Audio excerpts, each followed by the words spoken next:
Hello friends, मैं class 11 की जो अकाउंट्स की बुक है उसमें हमने चैप्टर नंबर 3 जनरल स्टार्ट किया था और हम पहले थ्योरी समझे हैं और उसके बाद हमने एग्जाम्पल स्टार्ट किया है और उसके बाद हम प्रैक्टिकल क्वेश्चन भी स्टार्ट करेंगे। लास्ट वीडियो में मैंने एग्जाम्पल नंबर 1 आपके साथ डिस्कशन किया था और उसको समझाया था कि किस तरीके से हमको जो ट्रांजेक्शन है सॉल्व करने हैं। आज मैं आपके सामने इलस्ट्रेशन नंबर 2 कर रही हूँ। ये पेज नंबर 65 पर दिया हुआ है। तो यहाँ पे जो क्वेश्चन दिया हुआ है वो है journalise the following transaction in the books of Sankalp general stores की दी हुए 2019 जुलाई 1। सबसे पहला जो क्वेश्चन दिया है 1 जुलाई का है। Started business with cash ₹1 lakh, stock of goods worth ₹50,000 and computer ₹50,000। हमको ये क्वेश्चन दिया है तो स्टार्ट करने से पहले आप सभी से रिक्वेस्ट है कि वीडियो को पूरा एंड तक देखिएगा, जिससे कोई भी चीजें स्किप्स ना हो, आप अच्छे से आसानी से समझ सकते हैं आखिरी तक देखने तक। और दूसरा चीज कि जो भी मेरे वीडियो को फर्स्ट टाइम देख रहा है प्लीज मेरे वीडियो को जरूर सब्सक्राइब कीजिएगा, इससे मोटिवेशन मुझे मिलता रहेगा। तो चलिए अब स्टार्ट करते हैं। यहाँ पे मैंने एक फॉर्मेट बनाया हुआ है सिंपल, क्लास 11 का है, चैप्टर नंबर 3 जनरल। ये नॉर्मल आपको बताने के लिए है। एग्जाम्पल नंबर 2 है और पेज नंबर 65 है। सोल्यूशन यहाँ पे दिया हुआ है इन the books of Sankalp general stores. आपको इस तरीके से हेडिंग लिखना है एग्जाम में भी और यहाँ पे लिखना है जनरल। इसका फॉर्मेट कैसे बनेगा? Date, particular, LF, debit amount and credit amount. तो चलिए अब स्टार्ट करते हैं। सबसे पहले हम यहाँ पे लिख लेते हैं 2019 जुलाई 1 ट्रांजेक्शन दिया हुआ है। मैंने फॉर्मेट बना लिया है। डेट, पर्टिकुलर्स, ये LF number, debit amount rupees में, क्रेडिट अमाउंट रुपीस में। हम फर्स्ट ट्रांजेक्शन पढ़ चुके हैं। तो यहाँ पे दिया हुआ कैश अकाउंट डेबिट, दूसरा दिया हुआ है stock of goods account debit, और तीसरा क्या चीज लगा रहे हैं? Computer account debit. ये तीनों चीजें बिजनेस स्टार्ट करते समय लगाई गई हैं। इन तीनों जो टोटल है ये क्या हो गई? हमारी कैश है, स्टॉक है, कंप्यूटर से क्या हो रहा है? हमारी क्या हो रही है? कैपिटल इंक्रीज हो रही है ना, कैपिटल है तो जाएगा टू कैपिटल अकाउंट। अब यहाँ पे अमाउंट क्या दिया हुआ है? कैश में दिया हुआ है 1 लाख, तो 1 लाख हम डेबिट साइड में लिख देंगे। गुड्स दिए हैं हमारे 50,000 के और हमारा जो कंप्यूटर है वो भी 50,000 का है। तो टोटल हमारा जो कैपिटल कितना हो जाएगा? 1 lakh plus 50,000, 50,000 equal two is 2 lakh. यहां हम क्रेडिट साइड पे लिख देंगे 2 लाख। हमारा नरेशन क्या बनेगा? बीइंग बिजनेस स्टार्ट विथ, जो भी आपको क्वेश्चन में दिया जाए, हो सकता है कैश है, यहाँ पे स्टॉक दिया है, कंप्यूटर दिया है, आपको फर्नीचर दे सकते हैं, कुछ भी देंगे, वो सब चीजें, मशीनरी है, ये सब चीजें आपके यहाँ पे आप लिख देंगे। Cash, stock of goods and computer. Simple, आपको नरेशन लिखना कंपलसरी है, बहुत सिंपल वे में है, जो क्वेश्चन में दिया है आपको वैसे ही लिखना है। अगला क्वेश्चन दे रहे हैं 4 जुलाई का है। Purchase goods from Kareena on credit ₹10,000 at 5% trade discount. देखो 5% ट्रेड डिस्काउंट है, मैंने आपको पहले भी निकालना सिखाया है, फिर भी मैं आपको यहाँ पे बताऊंगी कैसे करना है। यहाँ पे जो गुड्स क्या हो रहे हैं? परचेज हो रहे हैं, किससे हो रहे हैं? करीना से, ऑन क्रेडिट बेस पे। तो इसकी एंट्री क्या होगी? हम यहाँ पे पहले डेट डालेंगे, 4 तारीख 4 जुलाई की है, आपकी परचेज कर रहे हैं तो अपनी एंट्री हो जाएगी परचेज अकाउंट डेबिट टू, किससे कर रहे हैं? करीना से, करीनास अकाउंट। ठीक है।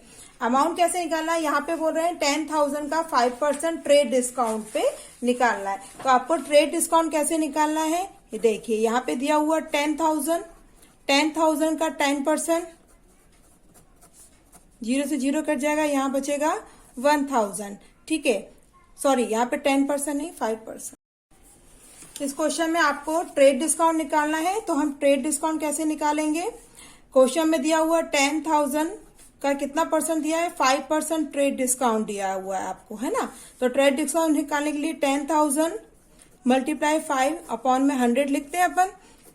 0 से 0 कटा, ये कितना आ जाएगा आपका 500। तो ये 500 ट्रेड डिस्काउंट नहीं है। हमको निकालने के लिए जो बेसिक अमाउंट है 10,000 माइनस जो हमारा आया है डिस्काउंट 500, इसको हम लेस करेंगे तो हमारा 10,000 माइनस 500 क्या होगा 9,500।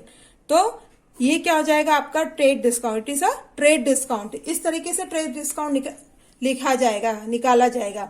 बहुत से बच्चे क्या करते हैं, ये वाला अमाउंट लिखा के लिख देते हैं, वो एग्जाम में गलत हो जाता है। उसको उसकी जो मेन अमाउंट में से माइनस करना है, जो आएगा वो होगा ट्रेड डिस्काउंट। तो ये अमाउंट हम दोनों तरफ लिख लेंगे 9,500 9,500। नरेशन लिखना कंपलसरी है, हम सिंपल लिख देंगे बीइंग परचेज गुड्स फ्रॉम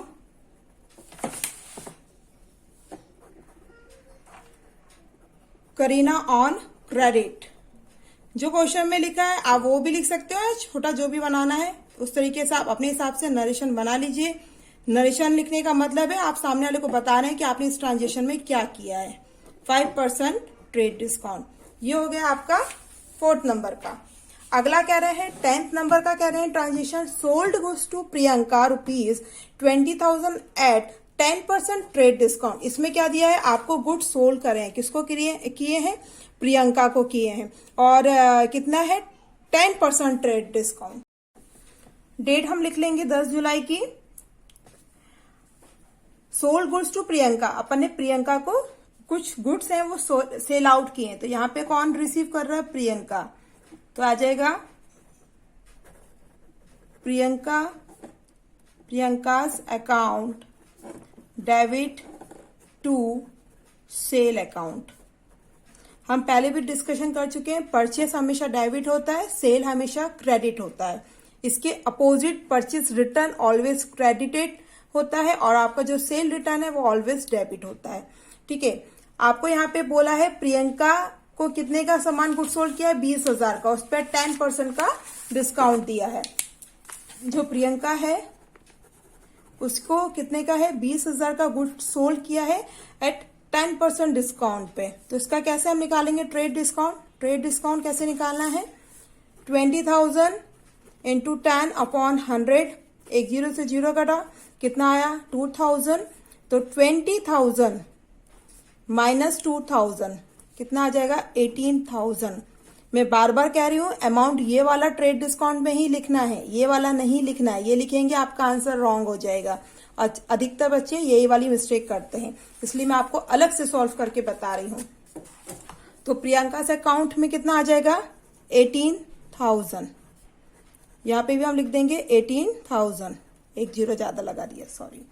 अब हम यहाँ पे नरेशन क्या लिखेंगे, being goods sold to Priyanka.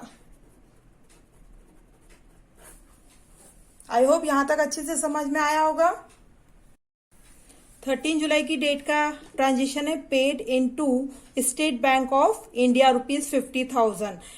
50,000 रुपये स्टेट बैंक ऑफ में डिपॉजिट किया। तो इसकी एंट्री क्या बनेगी, यहाँ पे हम पहले डालेंगे डेट 13, स्टेट बैंक में डिपॉजिट हो रहा है। स्टेट बैंक आपका क्या रिसीवर है, तो हम रिसीवर को क्या लिखते हैं, ऑलवेज डेबिट। तो state bank of India account debit कितने से 50,000, जो 50,000 आपका डेबिट में भी आ जाएगा। टू क्या डिपॉजिट कर रहे हैं, कैश कर रहे हैं, बैंक में तो हम कैश ही डिपॉजिट करेंगे। टू कैश अकाउंट क्रेडिट में 50,000। नरेशन बनेगा आपका being cash deposited into the bank. Into the bank लिख लीजिए, स्टेट बैंक लिख लीजिए, जो भी आपकी इच्छा है आप लिख सकते हैं। ये हो गई आपकी 13 एंट्री। 15 तारीख की एंट्री दी हुई है। नेक्स्ट एंट्री दी हुई है, goods worth ₹2000 lost by thief. आपका जो कुछ सामान जो आपने परचेज किया था वो चोरी हो चुका है, तो उसकी एंट्री क्या होगी, यहाँ पे हम पहले डाल देते हैं जुलाई 15। तो हम क्या लिखेंगे, जब हमारा सामान चोरी हो जा रहा है तो लॉस बाय थीफ अकाउंट, इसकी एंट्री होगी हमारी लॉस बाय थीफ अकाउंट।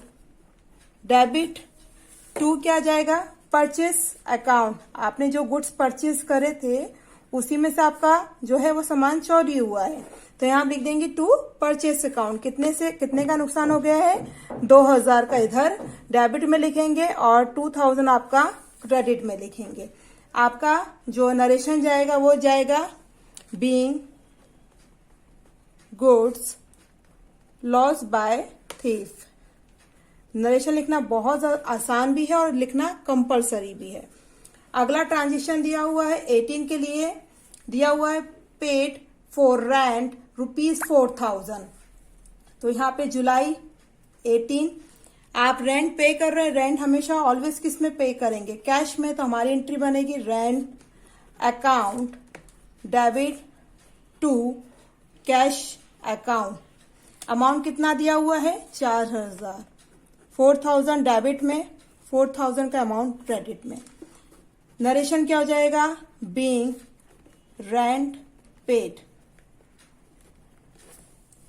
आपकी अगली नेक्स्ट एंट्री दी हुई है 20 तारीख की, received cash of ₹17,500 from Priyanka in full settlement of her account. देखिए इस तरीके के क्वेश्चन जरूर आते हैं, इसको ध्यान से समझिएगा। इसका बोल रहा है received cash of ₹17,500 from Priyanka, हमको रिसीव्ड हो रहा है। तो हमारी अगली जो एंट्री है वो 20 की है। तो सबसे पहले हमारे पास क्या आ रहा है, cash account debit. Full settlement की हिस्ट्री है, तो आप पहले एंट्री देखिए मैं क्या बना रही हूं। मैंने बनाया है कैश अकाउंट डेबिट। दूसरा बना रही हूं discount allowed account debit to Priyanka's account. अब देखिए मैंने यहाँ पे ये वाली एंट्री क्यों बनाई, कैश अकाउंट डेबिट और डिस्काउंट अलाउड क्यों लिखा है। ये इसलिए लिखा है कि आप यहाँ पे जो ऊपर एंट्री देखेंगे, जो प्रियंका वाली एंट्री आई थी 10 तारीख की, उसमें क्या हुआ था, प्रियंका को हमने कितने का सामान बेचा था, 20,000 का जो गुड था वो 10% के ट्रेड डिस्काउंट पे बेचा था, यानी कि 18,000 पे। ठीक है, 18,000 के सामान पे बेचा था। उसने हमको कितना पेमेंट किया, फुल सेटलमेंट कितने में हुआ, 17,500 में। 18,000 का तो गुड्स बेचा, लेकिन उसने हमें पेमेंट कितने का किया, 17,500 का। तो यहाँ पे डिस्काउंट कितना हो गया, 500, यानी कि हमने उसको कैश पेमेंट किया उसने, तो हमने उसको 500 का और डिस्काउंट दे दिया। इसलिए मैंने यहाँ पे लिखा है डिस्काउंट अलाउड अकाउंट ₹500। क्लियर हो गया। फुल सेटलमेंट हुआ है इस ट्रांजेक्शन में।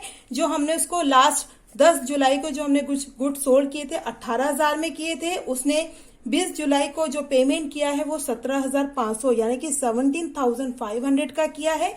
यानी कि इन दोनों का डिफरेंट 500 हमने उसको डिस्काउंट अलाउड कर दिया, उसको दे दिया। आई होप यहां तक क्लियर समझ में आया होगा। इस क्वेश्चन की लास्ट हमारा जो ट्रांजेक्शन है वो 25 के लिए है। कह रहे हैं पेड फॉर स्टेशनरी परचेज ₹8,000। हमने कुछ स्टेशनरी परचेज करी है, वो हम किस फॉर्म में करेंगे, कैश में करेंगे। तो हमारी, और हम क्या कर रहे हैं, परचेज कर रहे हैं। तो हमारा ट्रांजेक्शन में क्या आ जाएगा, सॉरी इसमें हमने अभी नरेशन नहीं लिखा है, तो नरेशन आपका हो जाएगा बीइंग कैश। सॉरी फ्रेंड्स, किसी कारणवश से मेरा वीडियो बंद हो गया था और मैं पढ़ाना कंटिन्यू रख रही हूँ, तो मैंने चेक किया बाद में। तो चलिए मैं आपको फिर से बता देती हूँ। मैंने यहाँ तक एंट्री आपको बता दिया था, cash account debit discount allowed debit to Priyanka's account. इसका नरेशन हम बता रहे थे कि being cash receive from Priyanka and discount allowed. और जो जुलाई 25 की थी वो थी हमारी स्टेशनरी, हमने परचेज करी थी। तो stationery account debit to cash account, हम इसको परचेज करेंगे कैश में। 8,000 हमने डेबिट में लिखे और 8,000 क्रेडिट साइड में लिखे। इसका जो नरेशन बनेगा वो बनेगा बीइंग पेड फॉर स्टेशनरी। हमने जो पेमेंट कर रहे हैं वो स्टेशनरी का कर रहे हैं। आई होप आपको यहाँ तक वीडियो पूरा अच्छे से समझ में आया होगा। और इस क्वेश्चन से रिलेटेड जो भी आपको कोई क्वेश्चंस हैं तो आप कमेंट सेक्शन में कमेंट्स करके मुझे पूछ सकते हैं। मैं बिल्कुल आपके क्वेश्चंस का वो सॉल्व करके आंसर भी जरूर दूंगी और आगे फिर ऐसी ही वीडियो में लेके आऊंगी। और अभी हमने एग्जाम्पल 2 किया है, नेक्स्ट वीडियो में मैं एग्जाम्पल 3 लेके आऊंगी। इसी के साथ हम इसी चैप्टर के फाइनल प्रैक्टिकल क्वेश्चंस भी करेंगे। तो चलिए मिलते हैं नए प्रैक्टिकल्स, नए एग्जाम्पल्स के क्वेश्चंस के साथ। Thank you friends.